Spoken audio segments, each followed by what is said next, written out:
আজকে রেসিপি মাছের ঝাল। কমেন্টে বলুন তো এটা কি মাছ আমি ঝাল করেছি। কড়াইতে তেল দিয়ে দিয়েছি। আর দেখুন তো এটা কি মাছ, আমি এই মাছের নাম জানি না, কিন্তু শীতকালে এই মাছগুলো খুব সুন্দরভাবে খেতে লাগে, টেস্ট খুব মাছগুলোর টেস্ট। আমি নুন আর হলুদ প্রথমে মাখিয়ে নিলাম।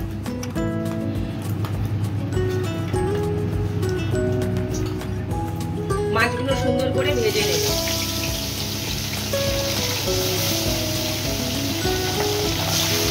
কাঁচা লঙ্কা দিয়ে দিলাম, সাদা আর কালো সরষে 1 চামচের মতন বেটে নেব, 1 চামচের মতন পোস্ত, অল্প একটু জল দেব।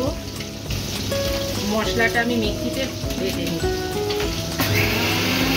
মাছগুলো ভেজে নিয়েছি, দেখুন খুব সুন্দর করে ভেজে নিয়েছি। এই তেলের মধ্যে আমি দিয়ে দিলাম কালো জিরে,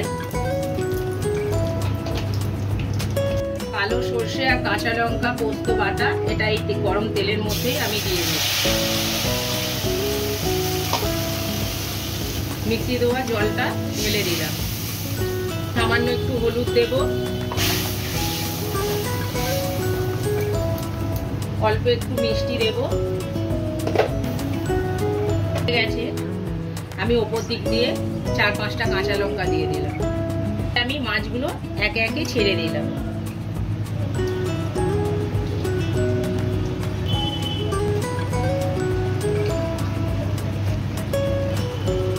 এমনি গঙ্গার মাছের নুন বেশি, তাই মাছ ভাজার সময় নুন দিয়েছিলাম, ঝালে অল্প পরিমাণ নুনটা আমি ওপর দিক দিয়ে ছড়িয়ে দিলাম। কত সুন্দরভাবে মাছের ঝালটা হয়ে গেছে দেখুন। আমি এবার নামিয়ে নেব।